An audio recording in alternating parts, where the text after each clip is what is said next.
Whether it's with new champs, major reworks, game-changing items, or even full-scale class updates, we're constantly updating and improving League.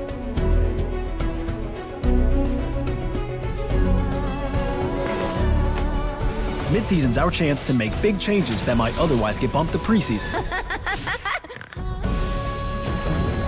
This year, we're upgrading 3 old-school Vanguards,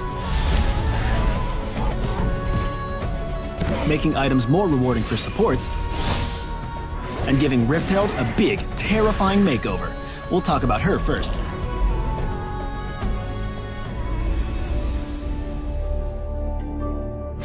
Until now, taking Rift Herald hasn't felt worth the risk for many players.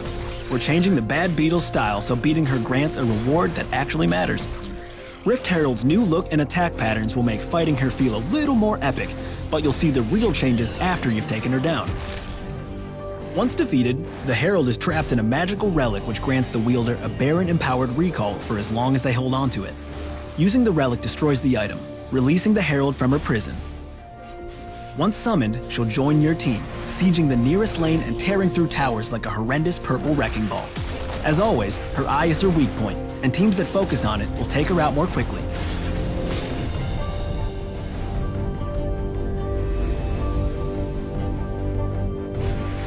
Vanguards are tanks that lead the charge for their team, catching enemies out of position so allies can follow up with heavy damage. This mid-season, we're giving 3 Vanguards, Maokai, Sejuani, and Zac, some long-needed kit upgrades so they can start fights and contribute something useful once they're in the fray. We've also got a couple new items that'll give tanks more options in battle. Zac's always been great at engaging team fights from huge distances, but he's traditionally lacked ways to make a splash after the first dive in. To solve this, we're giving the secret weapon some sticky new powers. Now, when Zac uses his Q, Stretching Strikes, he flings out a gooey hand that sticks to the first struck target for a few seconds. If he then uses a basic attack on a different target, he'll grab hold of them both and slam them together. Aw, now kiss. Zac's new ultimate turns him into a pancake-shaped alien abductor. Instead of bouncing around wildly, he now becomes immune to crowd control and spreads out flat on the ground. Any enemies still inside after a short cast time get trapped into his warm embrace as he bounces away. Perfect for kidnapping squishy targets. And finally, the most important change. Zac's new voice now scales with his health. When he's taken a lot of damage and shrinks, he'll sound higher pitched. It's not how much you can lift, it's how good you look!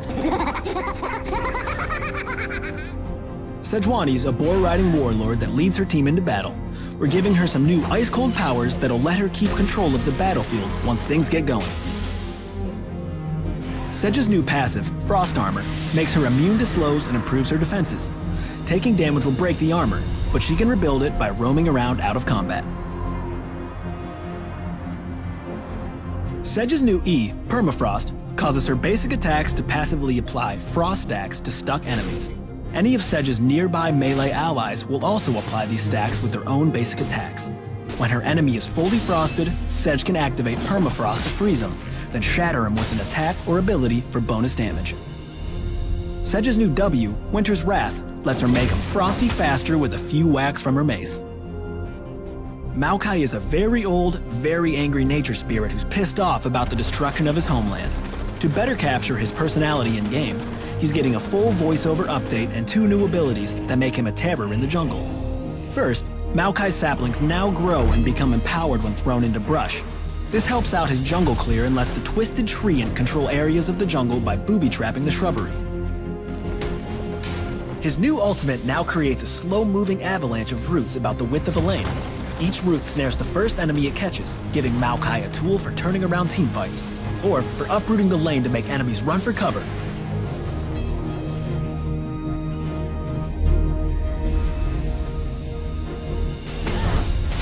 So unless you're grabbing pentakills and topping the damage charts, League doesn't do a great job of recognizing your contributions.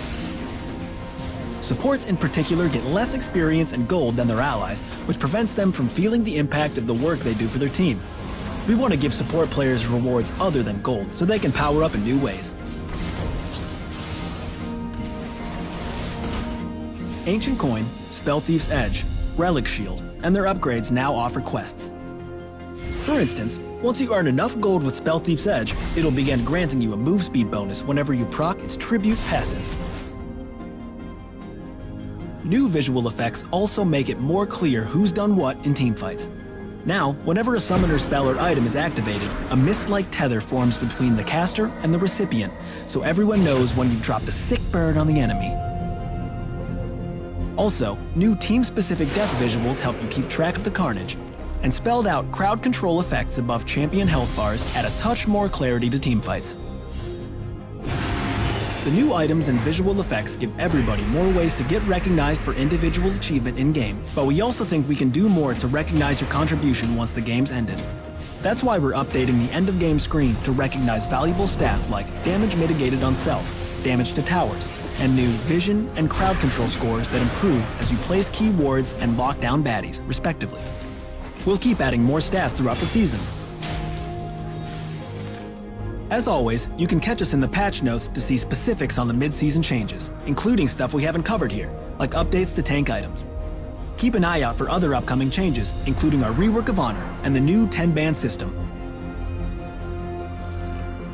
Check out this link for more details on this mid-season's changes.